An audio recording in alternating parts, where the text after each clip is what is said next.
안녕하세요. 구로서비스센터 박호기사입니다. 지금부터 IoT 스위치를 쉽고 안전하게 설치하는 방법을 안내해 드리겠습니다. 차근차근 따라와 주세요.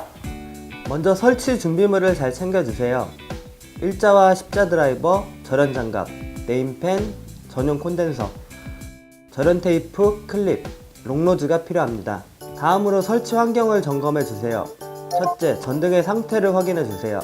첫 번째 버튼에 연결된 전등을 통해 스위치 전원을 공급받기 때문에 전등이 고장난 경우에는 스위치가 작동하지 않습니다. 이런 경우에는 전등 교체가 필요하다는 점을 고객님께 안내해 주세요.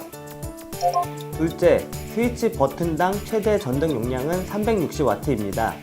이는 일반적인 사무실 형광 등 5-6개 정도를 커버할 수 있는 용량이므로 전등이 너무 많은 사무실이나 매장에는 설치할 수 없습니다.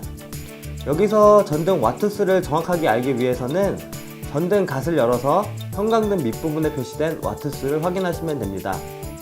전등 한 개의 와트수와 전등 개수를 곱하면 스위치 버튼당 전등 용량이 계산됩니다.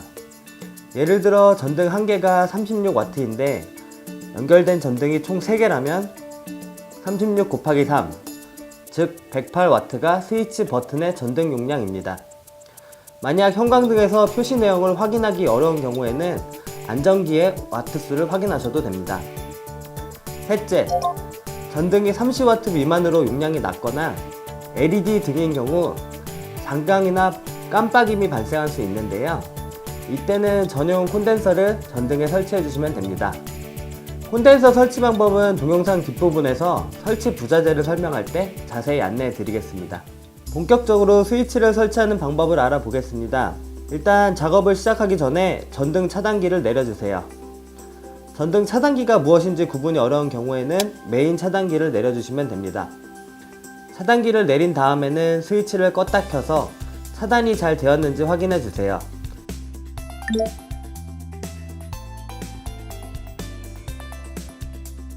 이제 기존 스위치를 분리할 건데요.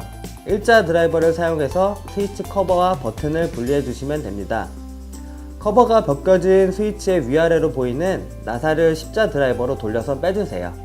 그 다음 스위치 뒷단에서 배선 상태를 확인해야 되는데요. 여기서 잠깐 스위치 구조와 공통선, 점프선, 전등선에 대해 알아보겠습니다. 공통선은 분전반에서 스위치로 들어오는 전원선이고, 전등선은 스위치에서 전등 쪽으로 나가는 전선을 말합니다. 이제 실제 스위치 뒷면을 보면서 공통선과 전등선을 구분하는 방법을 알아보도록 하겠습니다. 스위치의 뒷면을 보면 버튼마다 왼쪽과 오른쪽에 각각 2개의 홀이 있는데요. 위아래 2홀은 내부적으로 연결되어 있습니다. 전면 스위치 버튼을 켜면 왼쪽과 오른쪽이 서로 연결되고, 스위치 버튼을 끄면 서로 끊어지게 됩니다. 뒷면에 전선이 연결된 상태를 보시면 각각의 스위치 버튼 사이를 연결하는 선이 보이는데요. 이를 점프선이라고 합니다. 이 점프선 쪽으로 연결된 왼쪽 외부 전선이 공통선이고, 각 스위치 버튼에서 나가는 오른쪽 외부 전선이 전등선입니다.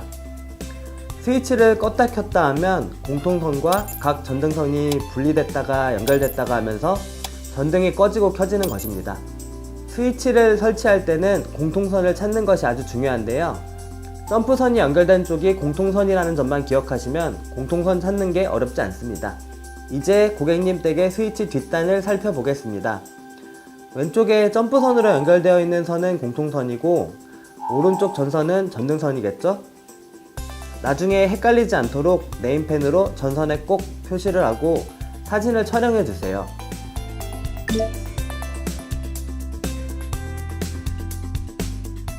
그 다음 해제키를 눌러 전선을 분리해 주세요.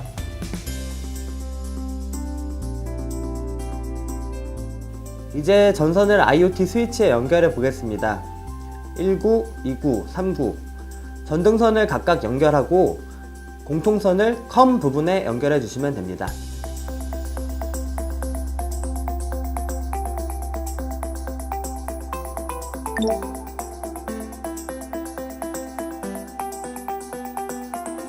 그 다음 스위치를 벽에 조립해 주시는데요. 이때 내부 배선들이 손상되지 않도록 주의하셔야 합니다.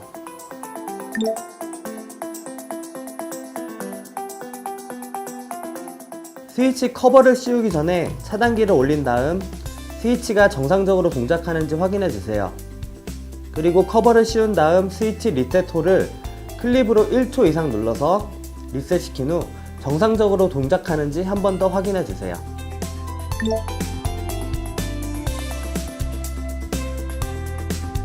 전등을 껐다 켜보면서 장광이나 깜빡임이 있는지도 유심히 살펴봐 주셔야 합니다. 이제 고객님 스마트폰으로 기기를 등록해 보겠습니다. 우선 고객님 스마트폰에 IoT 앱을 설치하고 원아이디 로그인을 해주세요. 와이파이 연결 화면에서 AP를 선택하고 암호를 입력해 주세요. 허브 연결 화면에서 허브 연결하기 버튼을 눌러 허브를 연결해 주시고 장치 등록 화면에서 플러스 버튼을 눌러 장치를 등록해 주세요. 그리고 스위치 페어링 버튼을 5초 동안 눌러서 페어링 모드로 진입해 주세요.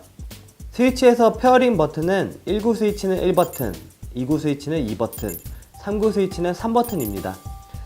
페어링을 완료한 다음 앱에서 스위치를 끄고 켜는 것이 잘 되는지 여러 번 확인해 주세요. 마지막으로 고객님 스마트폰에 IoT 위젯을 설치해 주세요. 스마트폰 위젯 메뉴에 접속한 다음 홈 IoT 위젯을 찾아서 바탕화면에 드래그 해주시면 됩니다. 위젯으로 스위치 동작이 잘 되는지 확인해 주세요.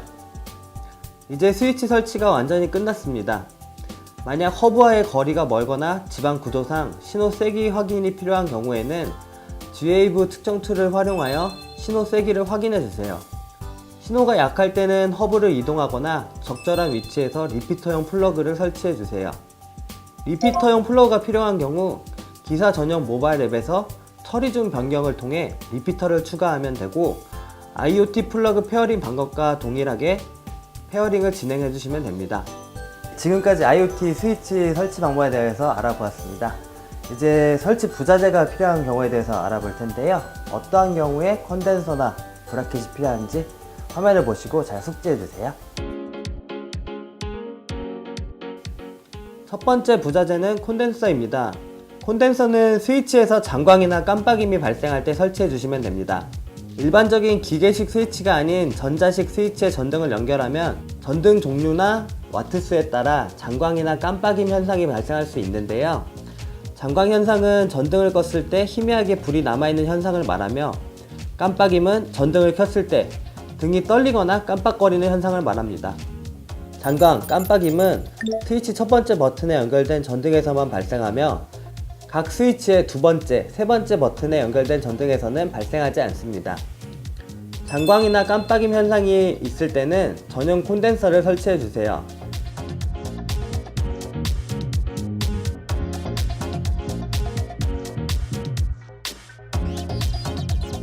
이제 콘덴서 설치 방법을 살펴보겠습니다. 전등용 차단기를 내린 다음 전등갓을 열면 전등기구 내부가 보입니다. 전등기구 내부는 전등, 안전기, 커넥터로 구성이 되어 있습니다. 안전기는 220V 전원을 받아서 전등에 적합한 전원으로 변환하여 공급해주는 장치이고, 커넥터는 외부 전원선과 안전기선을 연결해 줍니다. 커넥터 옆에 천장에서 나온 굵은 두 선이 보이는데요. 이 중 한 개는 분전반에서 온 전원선이고 나머지 한 개는 스위치에서 온 전등선입니다. 콘덴서는 이 두 선에 연결해 주시면 됩니다. 커넥터 양쪽 중에 설치하기 편한 쪽으로 설치해 주세요. 설치할 때는 커넥터를 누르면서 구멍 쪽으로 컨덴서 선을 하나씩 넣어서 기존에 있던 전선과 같이 물리도록 연결해 주시면 됩니다. 설치가 완료되면 차단기를 올리고 스위치를 켜서 장광 현상이 없어졌는지 확인한 다음 전등갓을 다시 조립해 주세요. 커넥터 포트가 3개 있는 경우도 있는데요. 이 경우 안전기성 2개가 물려있는 쪽에 콘덴서 한쪽을 물려주시고 콘덴서의 나머지 한쪽은 1버튼 전등선에 연결해 주시면 됩니다. 1버튼 전등선 확인이 어려우시면 각각 전등선마다 한 번씩 콘덴서를 연결해 보고 잔광이 제거되는지 확인하시면 됩니다. 두 번째 부자재는 스위치 2개를 연결해주는 브라켓입니다. 보통 거실에 설치된 스위치는 4구 또는 6구짜리 스위치인 경우가 종종 있습니다. 이때 브라켓을 활용해 IoT 스위치 2개를 연결해 주시면 됩니다. 먼저 IoT 스위치 2개의 전면 터치 판넬을 브라켓에 끼워 주세요.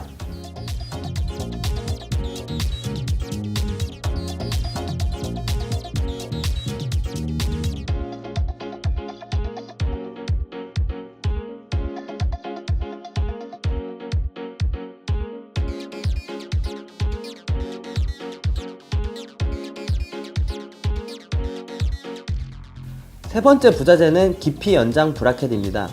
스위치 박스가 규격보다 작은 경우에는 IoT 스위치를 삽입할 수가 없는데요. 깊이 연장 브라켓을 사용하여 고정해 주시면 됩니다.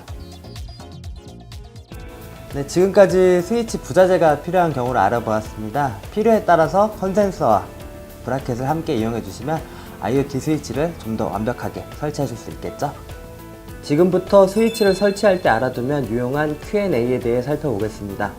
먼저 1구 스위치에서 공통선을 어떻게 찾아야 할까요? 1구 스위치인 경우 점프선이 없기 때문에 공통선과 전등선을 구분하기가 어렵습니다. IoT 스위치는 1구 스위치 안에 공통선과 전등선 구분 없이 연결 가능합니다. 선 한 개는 컴 부분에, 다른 한 개는 1구 부분에 종류 구분 없이 연결하시면 됩니다. 2, 3구는 반드시 공통선을 확인하고 연결해야 하기 때문에 앞에서 말씀드린 방법을 따라 공통선을 찾은 다음 연결해 주세요. 두 번째로 공통선이 여러 개일 때는 어떻게 해야 될까요? 우선 공통선 두 개가 점프선으로 서로 연결되어 있는 경우를 살펴보겠습니다. 스위치 뒷면에 보면 공통선이 점프선으로 서로 연결되어 있는 것을 볼 수 있습니다. 차단기를 내린 상태에서 공통선이 서로 연결되어 있음을 다시 한번 확인하고 외부에서 두 공통선을 서로 연결해 주세요. 롱노즈로 한쪽 선 피복을 조금 벗기고 반대쪽 선을 벗긴 부분에 잘 감아주세요. 해당 부분은 절연 테이프로 절연 처리해 주신 다음 그 선을 IoT 스위치 컴포트에 연결해 주시면 됩니다. 만약 공통선이 2개 이상이면서 점프선으로 서로 연결되어 있지 않다면 어떻게 해야 될까요? 화면에서 보시는 것처럼 점프선이 없어서 공통선이 연결되어 있지 않은 경우도 존재하는데요. 이러한 경우 공통선끼리 성질이 다를 수도 있고 정기적으로 다른 문제가 있을 수 있으므로 개통이 불가능합니다. 페어링이 잘 안 될 경우 어떻게 조치해야 할까요? 먼저 실제로 설치한 단말의 맥 주소와 전산에 예약된 단말의 맥 주소가 동일한지 확인해 주세요. 둘째, 페어링 모드가 제대로 실행되었는지 확인해 주세요. IoT 앱에서 장치 등록하기 메뉴를 실행하고 스위치 페어링 버튼을 5초간 누르면 삐 소리가 3번 울리면서 페어링 모드로 진입합니다. 셋째, G웨이브 특정 툴로 신호 세기를 확인하고 신호가 약하다면 신호 세기를 개선해 주세요. 허브를 이동하거나 리피터용 플러그를 설치하시면 됩니다. 넷째, 허브의 전원을 껐다가 켠 다음 1분 후 다시 시도해 주세요. 동글형 허브는 동글 탈착 5초 이후 다시 장착해 주세요. 다섯째, IoT 스위치를 초기화한 다음 1분 후 다시 시도해 주세요. 페어링 버튼을 10초간 누르면 삐 소리가 5번 울리면서 초기화가 됩니다. 그래도 페어링이 안 된다면 마지막으로 단말을 교체해서 다시 시도해 주시기 바랍니다.